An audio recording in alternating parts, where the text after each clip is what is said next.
Hello, I'm Simon Mitchell, founder of Photo Enterprise, and today I'm with Cleveland Aaron, who is a freelance photographer for the last 19 years and a photography tutor. You have an ability to create moods through unorthodox lighting methods. Can you talk us through that? Yeah, I think when I look at a scene, when I see something, or when I'm moved by something, I kind of work a lot, I suppose, with my emotions. So I try to kind of find a light that mirrors how I feel about the subject, and sometimes you can't always do that with standard industry standard equipment like a softbox or a Broly or whatever. So my thing is always trying to recreate the light that gave me that feeling in the first place. And that's pretty much how I kind of work if I'm working light in that way. As I said, it's really quite bizarre. I feel kind of that strong that if I see a subject, then the best that I can do is to try and capture it as best as I can. Because I'm not going to be wasting much time in front of a computer. It's not really my thing. But yeah, I love the challenge of just working with light in different conditions. I suppose I particularly excel in working with low lighting conditions, probably because it is more subtle, and I think it's an easiest way to kind of transfer kind of an emotion or a feeling, so that the viewer kind of gets a concept of what I felt, or what the subject is feeling, or just what the subject is saying. I just feel like photography is really it doesn't matter how far we go in technology, it's always going to be about light and communication, and it's how you use that light that will dictate what you actually say or what the image says. And I just try never to use light that contradicts my subject. Fantastic, yeah. Well, I've seen some of your images earlier today in your talk, and they do look really good. So your competitions are often subtle, yet thought-provoking. Can you tell us how you develop your ideas? Ideas. I don't know if I don't know if I have ideas that I have impulses. That's probably a better way to. It's really bizarre because I don't think too long. As I'm standing here and I can possibly look round and I don't know. I just see things that happen. I kind of see shapes. It's why my talk was about light, shapes, and space. Because I think I spend most of my time just seeing that, really. And that's where the inspiration comes from, to be quite honest. Initially, it really depends what I'm shooting, obviously, but I think you have to have a curiosity about your subject. And it doesn't matter what it is I'm photographing. I have sometimes an over-healthy curiosity. I mean, I'm just always wanting to know more. That's why I will never settle for one perspective. I just have this yearning to know more about the subject that's in front of me. I think the more that I know, it's the more ammunition I've got, if you like. It's just an easier way to be able to portray them when you know that little bit more about them.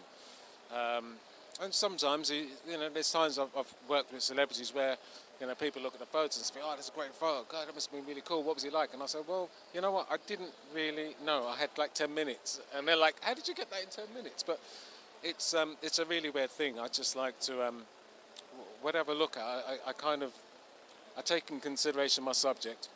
As I'm doing that, I'm framing at the same time. So I'm kind of looking around. If they're in the studio, it's normally quite easy. Then I use I suppose I use light and shadows to be able to sculpt and to give me something that a little bit more diverse. If I'm out in the streets, then it's a lot different. That's where the real challenge is for me, because not only have you got like lighting conditions that you've got no control over, but you've also got shapes and colours which you can either use or can really make the image look awful. So for me, it's that challenge to be able to find, finding that right balance between the light and the shape and fitting it within my space. The space is just basically the frame in my viewfinder. Fantastic. Okay, well that's really interesting. Is there a photo you've taken that has special meaning for you? Every photo I take's got a special meaning. It's just like, I don't think, it's been, I've got a I've got a son that's going to be 5 soon.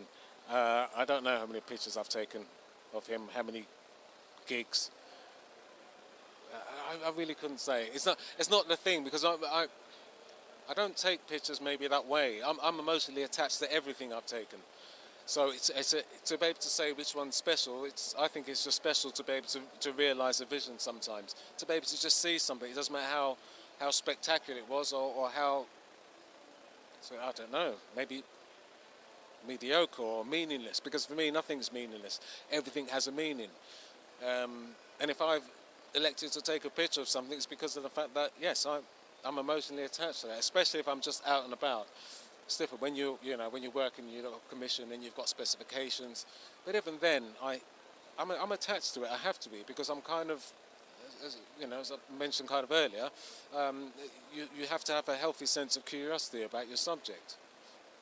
It helps you to be able to find out that little bit more and to be able to look at them with different perspectives. I'm never going to step up and just think, right, that's a famous person. I know them. Everybody knows them. Just take the picture from here.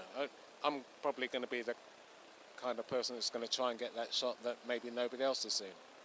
But, and that's not because of the fact that nobody else has tried, but it's normally because of the fact that that particular celebrity, they've got their favourite looks, and sometimes it's hard to get them out of their comfort zone. So, I don't know. I couldn't really say that. I don't have a favourite anything. Okay, thank you. And how did you get into photography? What was your big break? Big break? That's really bizarre. I've been taking pictures a long time. I haven't always been a photographer because I spent quite a bit of time in the city working as an aviation broker. But the switch, I'm not really quite sure if it was a big break. I started working with music magazines and fashion magazines, and that was purely just through friends that I had who are either musicians or they're in the fashion industry in some description, other designers or hairstylists, makeup artists. And I'd always ask to kind of tag along and do stuff. And I kind of, over the time, through the people I knew, I built up a nice collection, nice portfolio of work. I was always shooting music stuff because some good friends of mine, they used to run a night in the Scala in King's Cross. So I was always down there taking pictures. And I just remember one day they were like, listen, you're always down here. And what do you take pictures of? And I said, oh, well, I'll show you. So, the next session that I had, because they used to do this, it was a fortnightly event. And the next session they did, I just came down with a stack of photos. We're talking prints. And they were like, well, hold a second. So what do you do with these? I said, well, I just take pictures. So they hooked him up with some people, a couple of magazines, and they showed the stuff because they were being interviewed, and it just went from there. So I suppose the magazine stuff is magazine work is kind of what maybe kind of got me out there.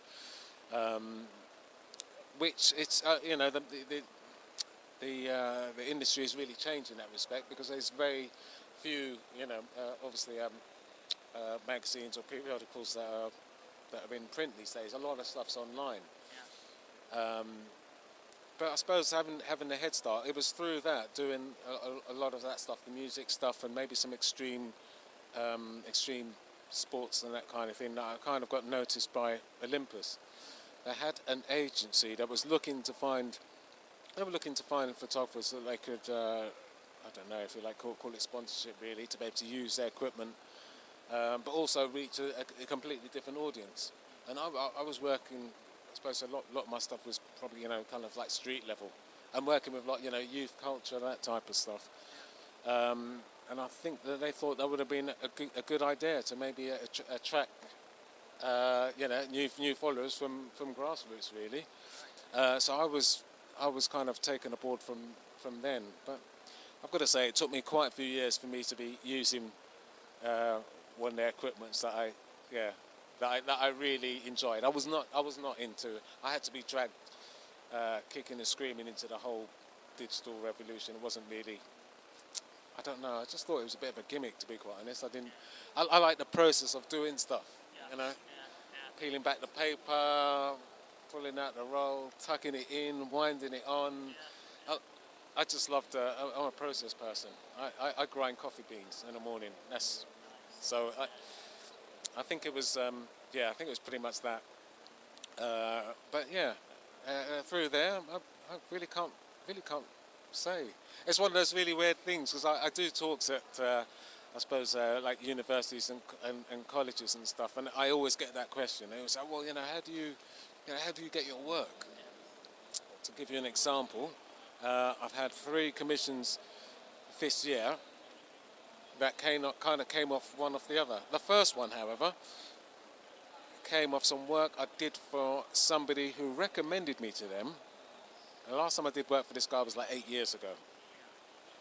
So somebody that I inspired 8 years ago is still turning people back my way. So it's really hard to say. I do know there's no shortcuts. There is no shortcuts. Otherwise, really, everybody would be doing it. But I suppose I've been in the industry like a long time, and I suppose I've collaborated with the right people, and maybe lucky enough to meet the right people.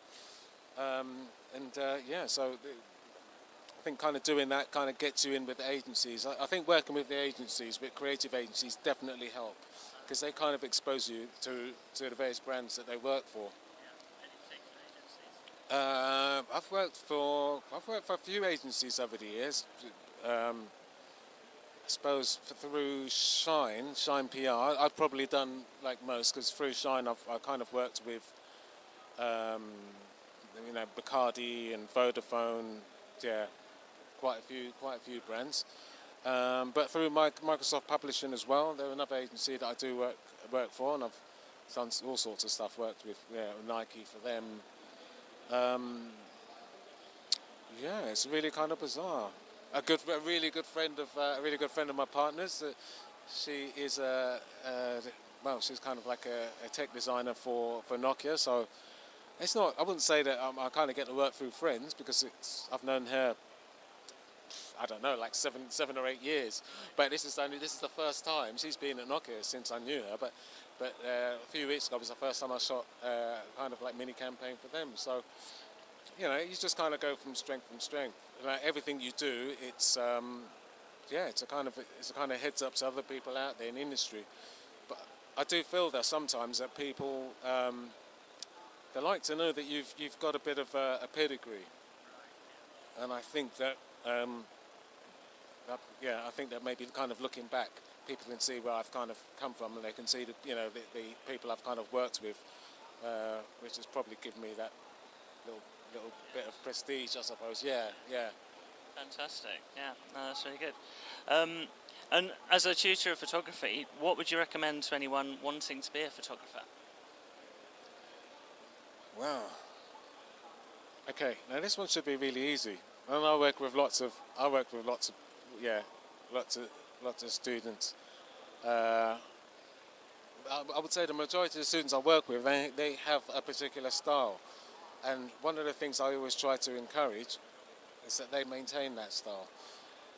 Photography is a weird thing. It's a bit like a voice. You're not going to hear me standing here speaking in a voice like Morgan Freeman or something. It just wouldn't make any sense. So it's about staying true to your own voice.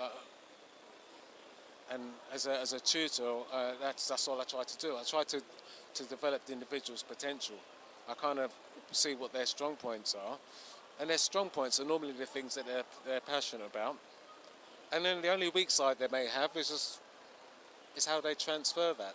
Everybody has a feeling for something. Everybody can, see something. They've got, they say, oh, that looks really good there. But I suppose the missing link is to be able to get it from there into your camera. So I kind of, that's the thing. I kind of help develop individual potential. So my thing would be, what I always tell the students is to really get to understand the sense of themselves. Really, I'm not going to really suggest loads of other different photographers for them to look at because I don't really think that helps. I think more time should be spent on, self-development. understanding the camera for a start. That's another one. I have lots of people that come to come to a class, and I say, okay, guys, we need to switch to spot mode metering or something. They go, well, where do we find that? And I'm thinking, I'm not a camera technician. I'm just a photographer. I know my camera. I know the way basic camera works, but I couldn't get them through like I don't know, a Nikon or Canon menu, because I've been shooting Olympus for like, I don't know, like 16, 17 years or something like that. So you know your camera. That's it. That's the first part. Because I think once you've got that, I think once you're really confident and know what you're doing with your camera, then it's almost like brain muscle, really. You're not thinking about it. That means you're then dedicating all your time and all your attention and effort towards creativity of your own visions.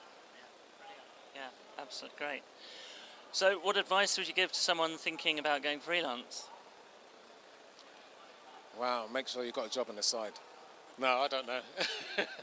I don't know. It's really bizarre. But don't specialise. That's the only thing I could say. It's just don't specialise. But photography is bigger than any one genre. And if you think about photography as just being a person who paints imagery with light, then you could probably turn your hands to pretty much anything. Make yourself, I don't know, people call it versatile. I just call it being a photographer. But it just means that there's lots of different things you can do. My portfolio will go from shooting products to personalities to architecture, whatever. But I just understand light, and I think that's probably the best thing is don't get fixated on any particular industry just because of the fact that you love it. Because yes, you may be able to earn, but it's more. I don't know. I think it's more than just earning. It's about also having a bit of presence, I suppose, in the industry. And so many industries, they cross over these days. From the music to the fashion, and you just never know where the work's going to come from. But obviously, you're going to have less chances if your head is pretty much buried into one industry. Wide open. Okay. Well, if people want to hear more about you or learn more about you, see your images, have you got a website? I do. It's simply clevelandaaron.com, or there's the f5.6.co.uk, and that's F as in the letter, the number 5, the word point, number 6.co.uk. Brilliant. Well, thank you very much for your time today. Thank you, Simon.